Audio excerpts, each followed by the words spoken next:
It tells you that Z is the circumcenter. So a couple things that tells you. It tells you that it is splitting your sides in half. All right, so it's telling you that certain things are congruent. It's also telling you that this point Z is the same distance away from every single vertex. So those segments are also congruent. All right, so it's important that knowing the term circumcenter and what it does is very important to solve. Then we're going to look at what they've given us. They've given us that S to Y is 19. They have told us that from T to Z is 21. And they've also told us that from S to T is 30. And then we're going to look for what they're asking us for. All right? So the first one they want is from S to Z. S to Z. Well, that is congruent to every other one of my vertex to my circumcenter. And they've already told me that that length is 21. So there is no calculating that needs to be done here. This is just 21. The next one that they're asking for is Y to Z. Or sorry, Y to U rather. Y to U. Well, they've already told us that from Y to S is 19. And I know those two parts should be the same. So once again, no calculating is required for that one. Just knowing the definitions is. From W to T. W to T. All right. Again, they've told us the whole distance is 30. And I know that that cuts it in half. So you have to do a little calculating, but it's just cutting 30 in half. So I know that one is 15. All right. And then the last one is Z to Y. From Z to Y. Now here is where I'm going to have to do some actual calculating, like with the Pythagorean Theorem.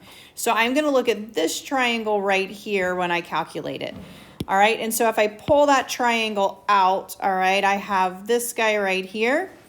All right, I know that it is a perpendicular bisector, so I know I have this right triangle. I know that this side is 19. Because from S to Z, I've already actually answered that question as 21. I am just solving for this guy right here. So I'm going to use the Pythagorean Theorem. I'm going to say 19 squared plus a squared equals 21 squared. All right, Pythagorean Theorem is how I'm going to solve this. And then you're just going to, use your calculation. Square it, subtract it over, and then take the square root. You are going to round to one decimal place, just like you did on your quiz. All right, and so that's where we're going to get that last one of 8.9. So when you see the term circumcenter, it's going to tell you, just that one term is going to tell you a lot of information about this. And so you need to mark what you have congruent, note, and if they're asking for something, do I already have one that's congruent to it? Then I don't even have to do any math. I just have to write the number down. So for N-center, you know a couple things about it. You know that it's going to cut angles in half. So if I was asking about angles, I know some angles are congruent. So if it asks about angles, you may have to set angles equal to each other to solve for X. You may have to use the knowledge of 3 angles add up to 180 in a triangle to solve for it, all right? You also know it is the same distance from all the sides. So we know that those sides are the same, and that it creates this unique situation where from the vertex to that point that is closest to the in-center, those are also congruent. So it creates those things as well. What they've told us is that from Q to T is 5, from V to U is 7, and from P to V is 29, all right? So they want from S to V, all right? S to V. Well, from S to V is the same distance as V to T and V to U, which they've already actually given us. So once again, no calculating, just write down that we know it's 7. Q to S, all right? Q to S. Well, Q to S is the same as Q to T. And so if, again, no calculating is required there. I know that is 5 based on what they gave me. Q to V, Q to V. All right, so now they want from Q to V, all right? So I'm going to look at this guy here as a right triangle. I have 5 that I know. I also know that this one is 7, 5 and 7. So I actually have my bases of my right triangle. I have 5 and 7. I do not know my hypotenuse. So for this one, you are going to say 5 squared plus 7 squared equals c squared, and you're going to solve. All right. And again, you're just going to put that 74 into your calculator and round it to 1 decimal place. Right triangle there. For the last one, from P to S, it is the same concept. I know that from S to V is 7. They gave me P to V, which was 29. But now I have one of my sides and my hypotenuse. So I'm going to set it up like this and end up subtracting to get this guy. All right. So just know whether you have your hypotenuse or whether you have one of your sides that you're solving for. Centroid does cut things in half, so it does hit at the median, which means it's going to cut those sides in half. But it also has this unique relationship between the actual median itself. This is 1/3 of the median, and this is 2/3 of the median, okay? And so for this one, it's a little bit different in that it cuts things in 1/3 and 2/3, or the shorter part is half of the longer part. So for this one, from P to N, they've given us is 5. From L to M, so all the way across from L all the way across to M is 33. From K to P, they've told us that is 16. And from N to L, they have told us that is 13. All right, so they've told us that is 13. So for this one, they want some things going on here. They want P to M. All right, I know the entire distance is 33. From P to M, that is 1/3 of my total distance across. So 1/3 of 33.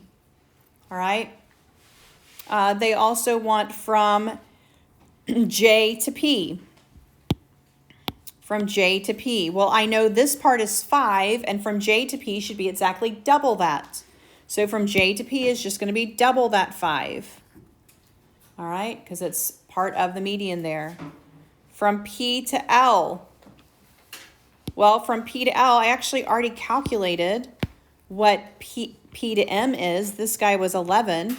From P to L should be double that. So that's going to be 22. All right. J to N. They want all the way across here. Well, I figured out that this guy was 10 and that's 5. I just have to add those up to get my 15. All right. So we're just working through these different pieces so that we can see what we have and what we need. So that's centroid. Okay, centroid's gonna be 1/3, 2/3, or you're gonna double it pretty much. Or it may tell you that these are congruent if you happen to know those are congruent, if it gives you a piece of it. All right, I wanna jump to, because like for K to L, by the way, from K to L, they just want the knowledge that you know that those two are the same, okay? So some of these you're gonna double, some of them you're gonna do 1/3, 2/3, depending on what you have. We wanna look at the last thing here. Can they form lengths of a triangle? Prove it with an inequality. You're going to add your two smaller ones. 5 plus 2, is that greater than 10? Is 7 greater than 10? No, it is not. That cannot be a triangle. Find the range. You're going to subtract to find your lower. You're going to add to find your upper. So your inequality is going to be your lower is less than your variable, which is less than your upper.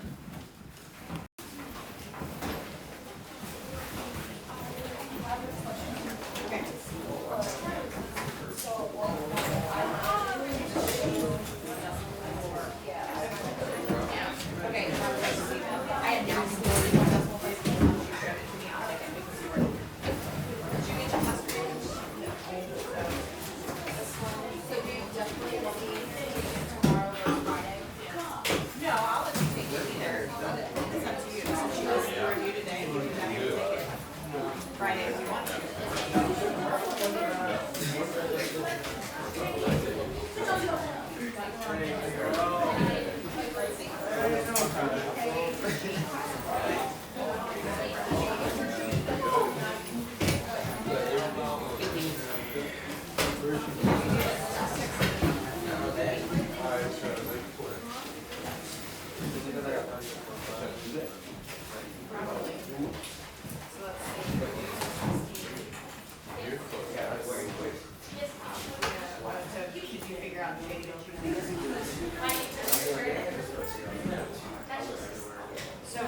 If this is 34.5,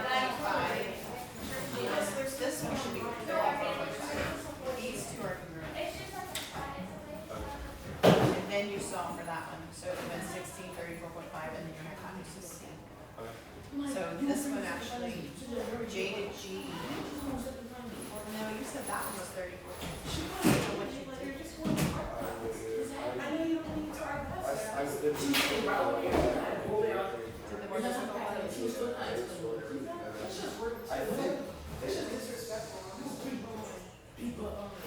L to G is 34. You wrote 34.5. Okay, so that makes sense. Alright, your quiz. Alright, have a seat. Do you have any questions? You should stay here. Yeah, I have someone else who's going to take one.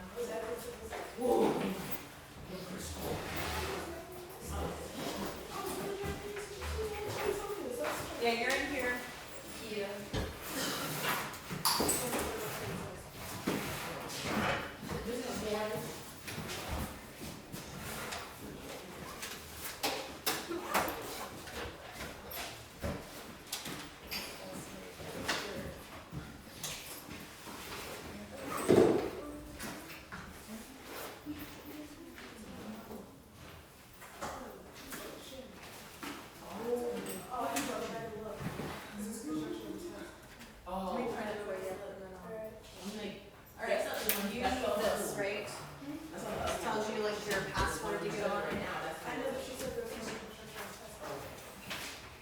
Log into your virtual SC course, select final exam.